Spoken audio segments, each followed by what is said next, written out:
The Trump administration is now accusing Mahmoud Khalil of not reporting his membership in a UN agency meant to help Palestinian refugees when he applied for permanent residency. That's according to a New York Times report. The paper also reports Khalil's lawyers responded, calling the accusations weak and pretextual. They also said that adding those allegations shows the government's, quote, motivation from the start was to retaliate against Mr. Khalil for his protected speech, end quote. We're also hearing more from the wife of the pro-Palestinian protester detained by ICE for his role in last year's anti-war protests at Columbia University. Michael George is here with me in Studio 57 with more on Noor Abdullah's first TV interview. Good morning, Michael. Errol, good morning. So Abdullah sat down with our Aaron Moriarty, and they discussed the moment Khalil was taken from their home here in New York City. And he was like, "Are you Mahmoud Khalil?" Mahmoud said yes, and the man said, "We're with the police, you have to come with us." What's going through your mind at that point? I was scared. I was terrified. And Moriarty also asked Abdullah to respond to comments by the White House press secretary.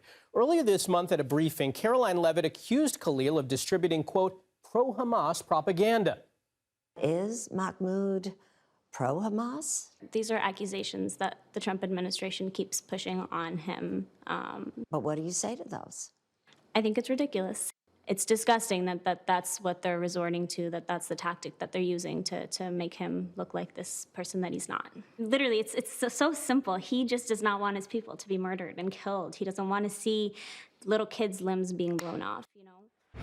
Now, Khalil is a U.S. resident and has a green card. He hasn't been charged with any crimes, and the government hasn't shown any evidence to back up its claims that Khalil supports terrorist groups.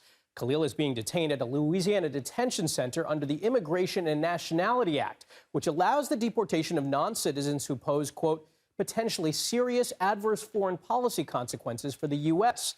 CBS News has asked the State Department and DHS for comment. We haven't heard back. Now, a Rasmussen poll that came out last Thursday found 45% of likely U.S. voters believe Khalil should be deported. And his wife, a U.S. citizen, says she's now answering questions she feels are unfair. It gets offensive when you're constantly having to say, I'm not this, I'm not this. It kind of brought back a lot of things that I experienced growing up in the United States. In New York the other day, me and my husband were walking, and someone said, called me a terrorist. So it's like constantly throughout my whole life, and I think most Muslims in this country can relate to that. It doesn't matter what I say, that's what they think of me. Now, Abdullah is pregnant and due next month. She told Aaron that before Khalil's arrest, they had set up a nursery for the baby, bought clothes, and that Khalil was excited to be a father. Now, Errol, Abdullah says she hasn't seen her husband since his arrest. Michael, thank you for that. And you can watch Aaron Moriarty's full piece by streaming CBS Sunday Morning on the CBS News app or on Paramount+.